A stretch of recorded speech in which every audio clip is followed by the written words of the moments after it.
Welcome to our channel. We hope you enjoy our narrated stories. It's like flying, she said as I peered down at the two dead bodies laying on the ground below me. I was one of the four who decided to jump instead. The unlucky four who didn't escape. Well, what? You're asking me to jump off a fucking building. Together. I asked, no, you go first. What does that mean? Is she really going to chicken out? She was the one who so readily agreed to the idea. What? You go first. No, why? What do you mean, why? I can feel the anger inside of me boiling up to the lid like rice does when you forget about it. She so willingly wanted to jump when I didn't. Now she refuses. You want me to jump off a building? You want me to end my own life? I can now feel tears pooling in my eyes as I realize what the last sentence meant. Just please. No! I scream. Finally, losing my cool. You piece of shit. I don't want to jump first. For fuck's sake, I don't want to jump at all. At this point, I'm sobbing. A full fit like a 2-year-old. I crumble to the ground and hide my face in my hands. Gunshots ring under me in the building on which I sit. I now realize we were not the only unlucky four who didn't escape. That's why we came up here in the first place. To die peacefully. Or as peacefully as we could. I sit on the concrete bawling until my head is throbbing with pain. I realize, Kelsey, the poor girl I just screamed at doesn't feel any different than I do.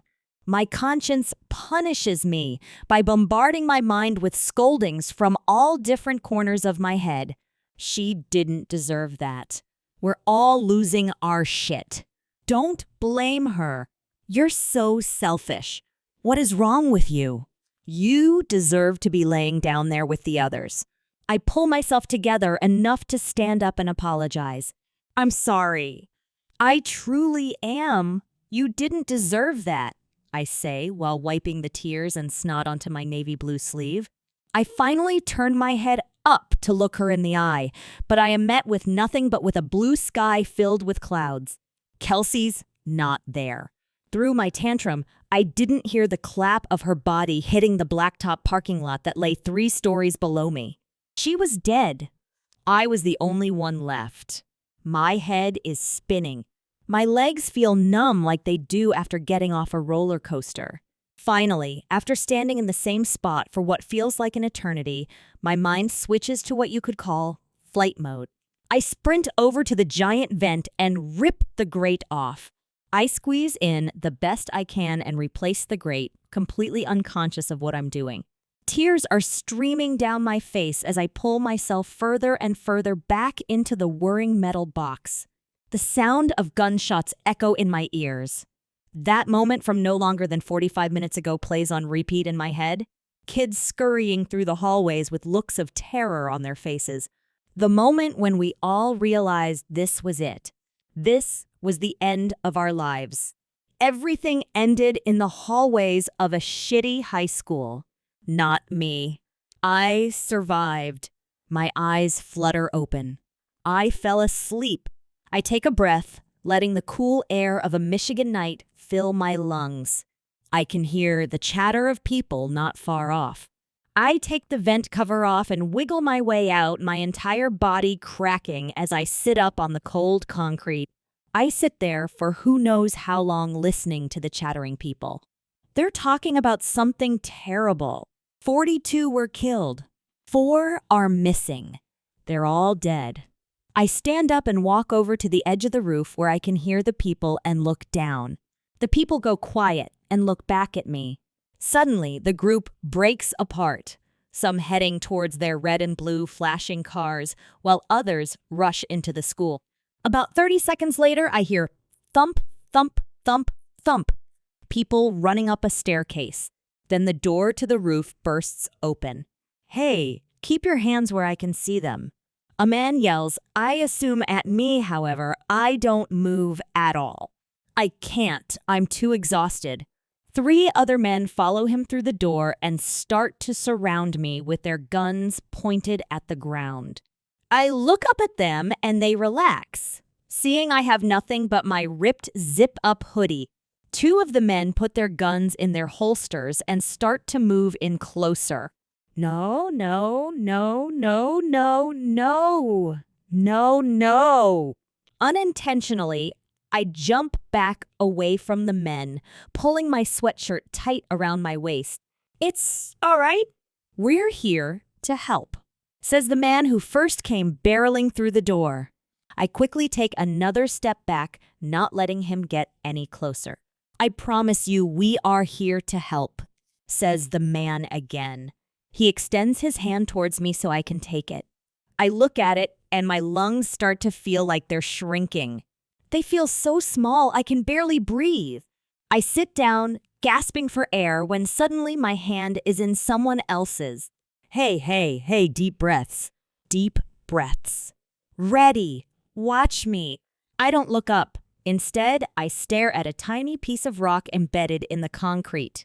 He starts taking exaggerated breaths in through his nose and out through his mouth, just like every yoga instructor I've ever met. The sound of my heart in my ears is fading. My breathing is slowing down. All the men have left, leaving just the first man and me. Better, says the man. I nod, still refusing to look at him. Can I ask what your name is? I take a deep breath and answer him, trying my best not to let my voice crack. Piper, I say quietly. Hi, Piper? I'm Cedar. How old are you? 15. What grade are you in? 10th grade. Very good. Piper, are you hurt anywhere? I think I hurt my ankle. I hadn't even noticed. As we continue to talk, my confidence builds little by little. Are you able to walk? I think so. Great. If you can, I would like to ask you to come down to the parking lot with me. We want to ask you some questions. Who's we? The police. Your school was attacked today and we're trying to figure out why it happened. Ask me why it happened. Jesus Christ. What the hell is wrong with these people? What happened was another high school in America got screwed over again? But first, do you have a family? Mom, dad, grandma, grandpa, anyone who you feel comfortable contacting? No one. No, I wonder where Mom is right now. If she would have given a shit if her only kid died. You idiot. Of course, she wouldn't have. She left me. Left me to figure out my life on my own. A 15-year-old to fend for herself. Okay then, you're gonna stick with us until we can figure something out for you. All right, says Cedar, leading the way to the rooftops door. Instead of following, I stand in one place with my feet glued to the ground. Why didn't I die? Why did I survive? The person who has nothing to live for is living. So many people died, people with a life, people who had someone who cared about them. I robbed them of that. I don't deserve to live. I refuse. I burst into tears. Cedar turns back around. I look at him and he seems to know what I'm thinking.